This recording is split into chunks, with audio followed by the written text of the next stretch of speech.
a near sweep, a reverse sweep, and two behemoth teams face off in our premium matchup in the first week of the season.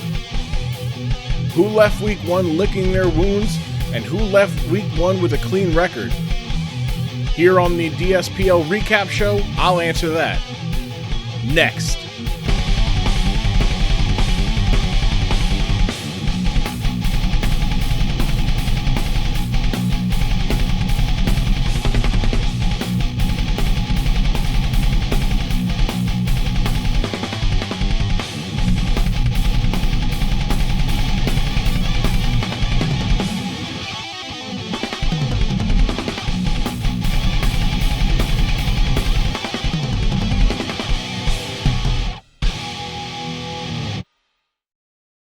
Hello everyone, Grumm here, Commissioner and host of the Dork Side Pokemon League, here to recap you on Week 1's slate of games.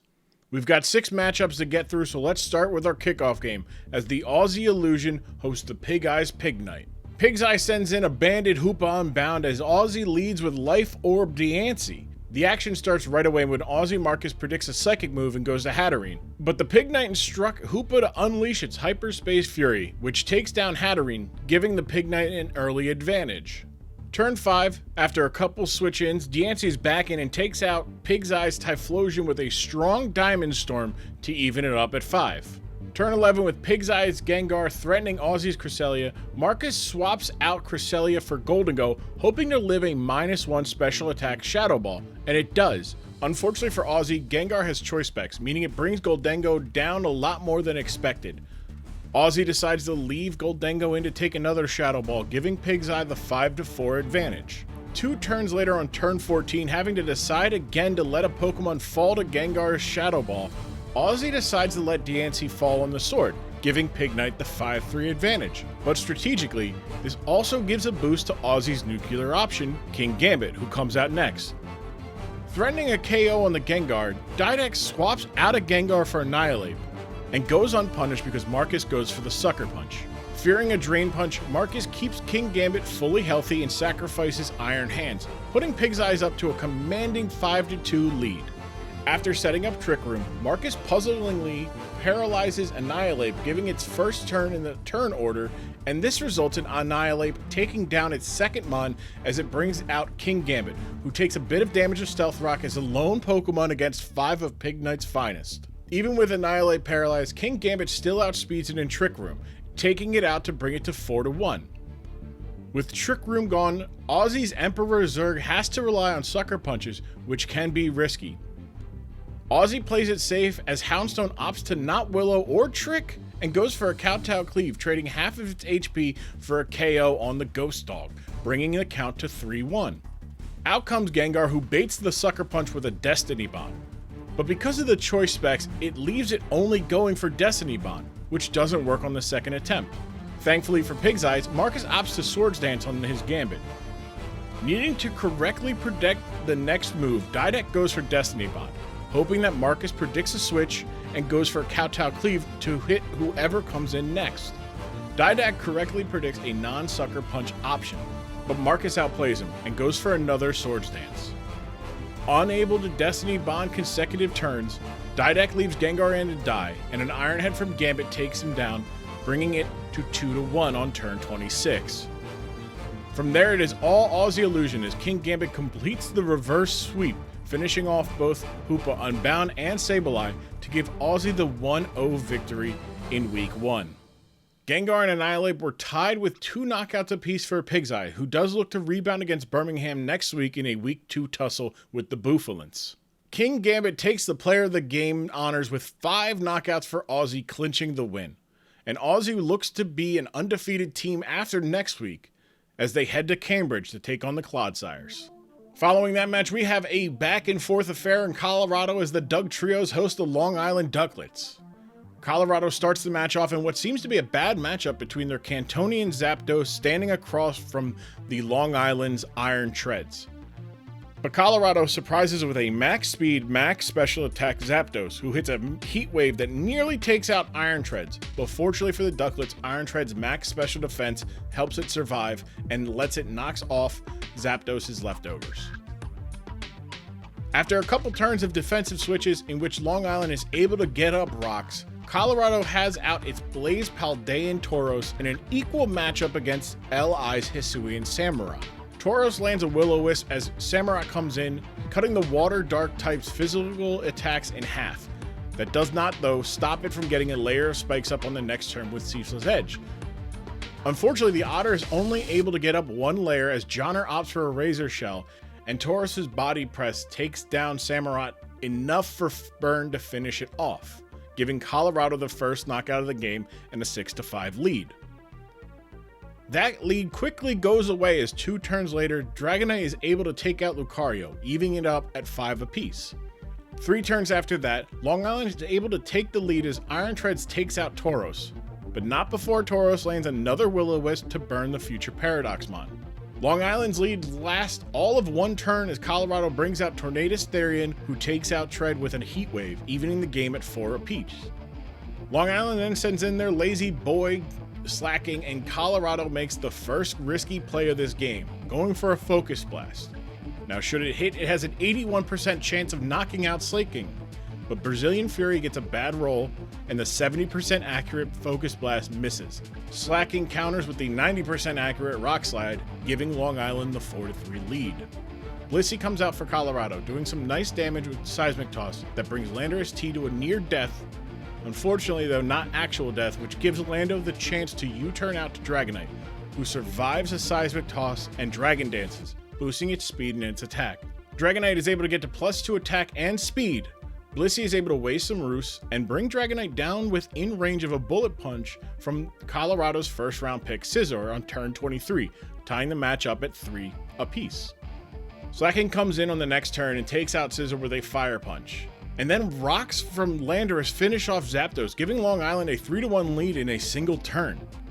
Blissey tried as much as it could, but ultimately falls to Slacking on turn 31, giving Long Island the 3-0 win. Colorado showed up this week despite the loss, with every Mon they brought contributing, but it just wasn't enough. Blaze, Paldean, Tauros really did a good job between intimidating some of the threats as well as landing important Will-O-Wisps, even taking out Samurott before it could get up more spikes. Colorado doesn't get a break with offensive threats as they host Minnesota next week.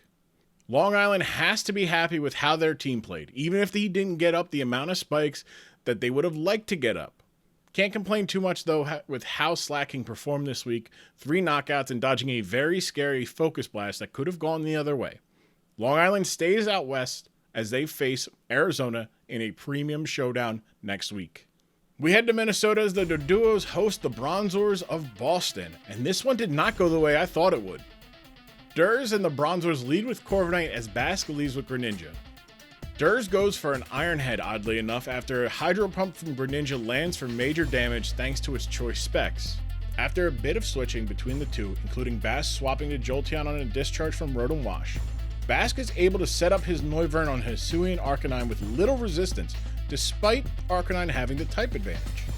But Durs gave his Arcanine no rock moves at all, and thus after Defog removes the Reflect and lowers the evasion, Basque is able to hit a Hurricane, followed by a Boom Burst that takes out Arcanine and activates its own Throat Spray, giving it a special attack boost by 1 stage, and Minnesota a 6-5 lead.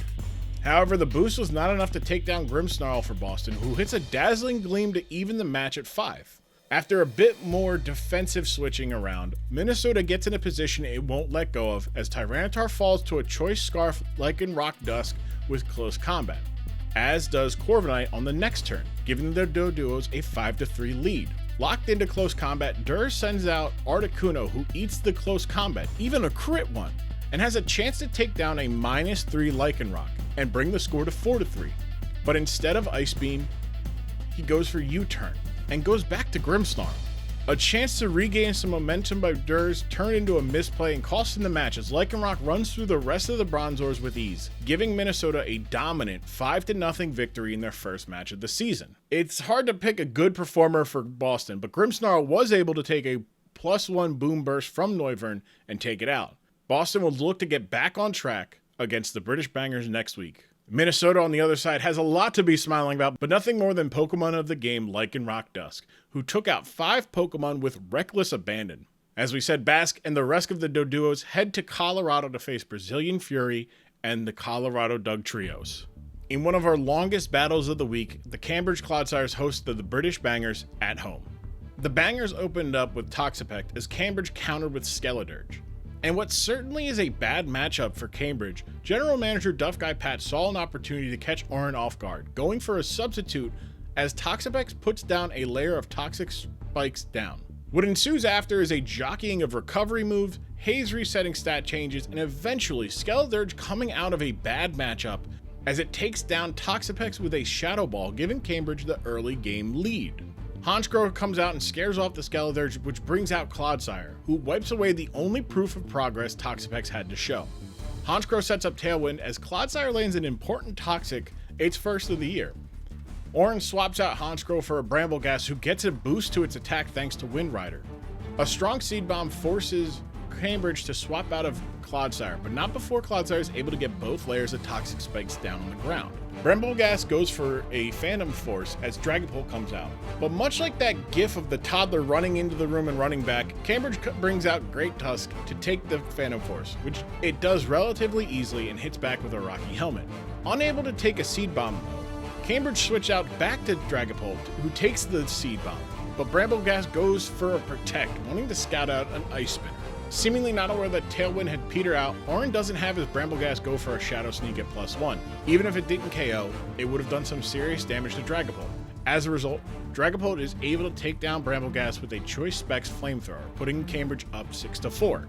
As Garganacl comes out for the Bangers, Cambridge tries to see if it can inflict some chip with some Flamethrowers from Dragapult, bringing out the Giant Salt Man down to half before swapping out to Terra Captain Clawitzer. After a quick recover on the switch, Orin predicts a Water Pulse and swaps out to Meowscarada, which Duff Guy Pat reads perfectly, landing an Aura Sphere to take out the Grass Starter from Paldea, giving Cambridge a 3-mon advantage. Honchkrow is able though to bring the Bangers back to a 5-3 deficit as it takes out Great Tusk on a Brave Bird meant for Clawitzer. The knockout activates the Moxie boost for Honchkrow as it looks to bring the Bangers back from the brink. Then a Regieleki comes out and Honchkrow is forced to swap out due to no Sucker Punches. And out comes the Salt Man Garganacl, who attempts as much as it can to recover health ever so slowly as Lecky hits for near half health on every Thunderbolt. Eventually, a Volt Switch crits and forces Garganacl out once more, this time to Screamtail, who comes in on a Water Pulse from Clawitzer. Clodsire comes back out on a Perish Song from Screamtail, proceeding to put up more rocks and more hazards for the Bangers to deal with. Screamtail eventually falls to its own Perish Song, and the clock strikes midnight for the Bangers, as Regieleki takes out Honchkrow before falling to Garganacl on turn 44. Clawitzer comes in and cleans up the mess and closes out the match, giving Cambridge a 4-0 victory. The score suggests that this one wasn't as close as it was, but sometimes good reads and bad calls will make what a close match feel unbalanced. Cambridge handled their business, and that's thanks to Clodsire, who takes home Pokemon of the game with 3 hazards and 3 statuses that really put Orin and the Bangers on a clock when they weren't able to overcome. Cambridge will look to move to 2-0 against the Aussie Illusion next week. Honchkrow did well for the Bangers, getting a kill and dealing some damage, and I like the Tailwind setup to help the Brambleghast hurt some mons. It didn't work out for them, but British looks to get one in the win column next week against the Boston Bronzors. We head across the pond as the Birmingham Bouffalints host the Corpus Christi Crowbats. Corpus Christi leads with Apollo the Primate, who is not holding an Eviolite, instead holding a Razor Claw, as Birmingham leads with an Amoonguss with a red card. Primate gets the rocks up, giving Amoonguss the freedom to put the Primate to sleep, but unbeknownst to Squidge, CJ's Primate has Vital Spirit, preventing it from going to sleep. This surprise puts Squidge on her back foot, eventually switching into a Poltegeist on a rock slide that misses, giving the Birmingham Bouffalints a chance to get back into the game early. Poltegeist goes for a Shell Smash, but Primate lands a rock slide that not only crits, but also causes the Ghost-type T to flinch, preventing it from getting off that Shell Smash. Poltegeist gets off a stored power that almost takes out the Primate just based on the speed boost alone, but another rock slide takes out Poltegeist, giving Corpus Christi a 6-5 lead. The Boofs send out Ursaring next, and catching the Primate slacking as it terrors into a Ghost type, making the one super effective close combat from Primate completely ineffective, which allows Ursaring to get a bulk up in. Unfortunately for Birmingham, Primeape isn't the only mon with a crit raising item, as Serena comes in with a scope lens and hits 2 power whips for critical hits, ignoring the increased defenses of Ursaring, taking it out and giving the Crobats now a 6-4 lead. A couple turns later, and Birmingham is able to strike back as CJ makes the wrong read, predicting a nasty plot for Chi-Yu. Instead, Mismagius takes a choice Specs Dark Pulse that drops the Mismagius after a taunt, bringing the game to 5-4 for the Crobats. However, the Crobats strike back very quickly as the next turn Garchomp outspeeds the Goldfish and lands an Earthquake, making it 5-3. In a battle of first round picks, Ursaluna and Garchomp battle it out, with Ursaluna taking out Garchomp with a Guts boosted +2 attack facade. But between the rough skin of Garchomp and the burn status, the Ursaring falls as well, bringing the match to 4-2 for the Crobats. With an expert belted Gallade facing a fighting type and a poison type, this matchup is looking bad for Birmingham, especially after Aqua Paldean Tauros goes down for the Buffalince. Amogus tries as it might to bring the game back to a more manageable score, perhaps even a win, taking out the Gallade after putting it to sleep to bring the Crobats down to 3 mons. But Charizard comes in for Corpus Christi and takes out the Amogus, giving Corpus Christi the 3-0 victory. Had Birmingham been able to get off the Shell Smash early in this game, there would have been little that could have stopped them this week, which just goes to show how a one turn of bad luck can really turn a match on its ear. Mungus did what it could though, getting off of sleep late in the game and getting an elimination as well, but the Buffalince will look for their first win next week against Pig's Eye Pignite. Primeape takes the Pokemon of the game honors in this one, getting a very important kill and getting up rocks that cause problems for the Buffalince all game. A good game for the Crobats ahead of an in-state showdown next week against the San Antonio Seal. You gotta be happy if you're the Crobats this week. In our final matchup this week, San Antonio went into Arizona with some bad intentions on their mind, even though the matchup started out in the favor of the Diamondbacks. A Kilowattrel Volt Switch and a pair of Earthquakes from Ting Lu were enough to take out the Spheel's Torkoal, but not before the Fire Turtle was able to get up rocks and burn Ting Lu, negating its leftover recovery. Down 6-5 early, Burger sent out a Choice Specs Walking Wake, who threatened Ting Lu in the sun with Hydro Steam, which was the obvious move, so Burger went with a Flamethrower, which AW read perfectly, swapping in Dachshund to boost its defense with its well-baked body ability, neutralizing fire-type moves. About 5 moves later, after Arizona's Gyarados was able to hit Volcanion with a Thunder Wave, Walking Wake comes back out, threatening to hit Gyarados with a Choice Specs Dragon Pulse. But AW makes the right call again, swapping in Dachshund, whose immunity to the Dragon type came into play again. Unfortunately, AW goes for Play Rough, which Burger picks one of the 3 mons on the team that resists Fairy type in Iron Moth. You gotta wonder if AW wanted that one back and had gone for a Stomping Tantrum instead, given it would have done massive damage to Iron Moth or Volcanion. The misstep allows Burger to go relatively unpunished and switch out of bad matchups after bad matchups, keeping the momentum on his side while racking up hazard damage, as 4 of the backs lose a quarter of their health to the rocks on every switch in. This takes us to turn 16, when Arizona's Gyarados protects on an incoming Sludge Bomb, allowing for it to gain even more health, following its Earthquake knocking out San Antonio's Volcanion, giving Arizona a now 6-4 lead. However, that lead turns into a 5-4 a couple turns later when Burger brings in Roaring Moon, who takes out a weakened Gyarados with a Crunch. Arizona sends out Ting Lu, a questionable call when Kilowattrel and Iron Bundle both outspeed San Antonio's Paradoxmon. Burger takes advantage of Arizona putting up another layer of rocks and has Roaring Moon Dragon Dance. After Roaring Moon gets another Dragon Dance in and roosts off the damage from Ting Lu and its Life Orb, Burger takes out Arizona's Dachshund, evening it up at 4 apiece.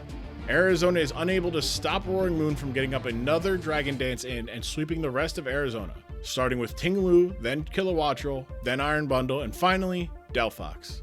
San Antonio wins this one 4-0. Arizona's start to the season isn't what they expected, but they can't be too down with how Gyarados played, getting an elimination in 2 important statuses. They'll look to bounce back, as this time they're the road team in a premium matchup as they travel to Long Island to take on Johnner's Long Island Ducklets. On the other side, I don't think there's any doubts about San Antonio's Roaring Moon being the Pokemon of the game. 6 knockouts, an absolute menace. San Antonio looks to move to 2-0 as they host the Corpus Christi Crobats next week. Now let's have a look at the top 5 plays and top 5 Pokemon of Week 1. Arizona switches in dash buns on 2 immune moves.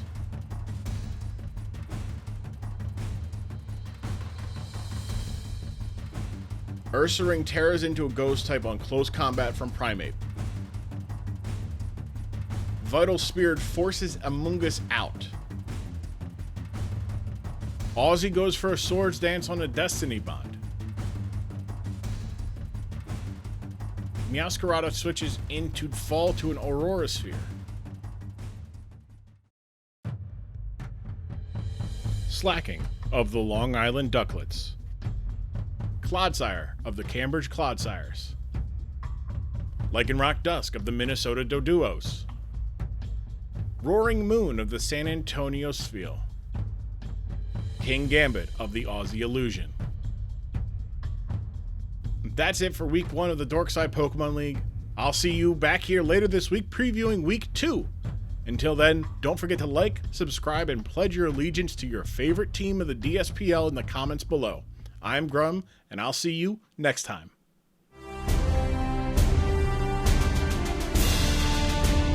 Grumm TV thanks you for watching this presentation of the Dork Side Pokemon League.